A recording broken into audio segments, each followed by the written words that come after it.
सुल्तानकोट में खबर ईंदासीं। सुल्तानकोट वेझो कुतर मशीन में करंट लगण सबब गोठाणो गुलज़ार संजराणी हयाती विञाए चुको है। अपडेट कयूं पिया सुल्तानकोट में, जिते कुतर कंदे मशीन में करंट लगण सबब गोठाणो फौत थी वियो है। हुमायूं जे ॻोठ गोलोवाह में कुतर दौरान गोठाणे गुलज़ार के करंट लगो है, जैं सबब गोठाणो हयाती विञाए वेठो है। गोठाणे अस्पताल नींदे रस्ते में दम ॾिनो।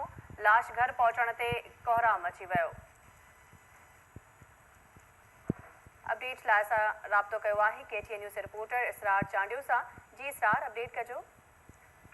जी शहरबानो, सुल्तानकोट भरसा अमन शरीफ लॻ गोलो आहे जो रहासी 40 वरनि जो शख़्स गुलज़ार पुट मोहब अली संजराणी कुतर जे मशीन में बिजली जो करंट लगन सब बेहोश थी वियो, जंहिंखे वारस खेसि बेहोशी वारी हालत में अमन शरीफ के खानगी अस्पताल खणाए अची रहा था।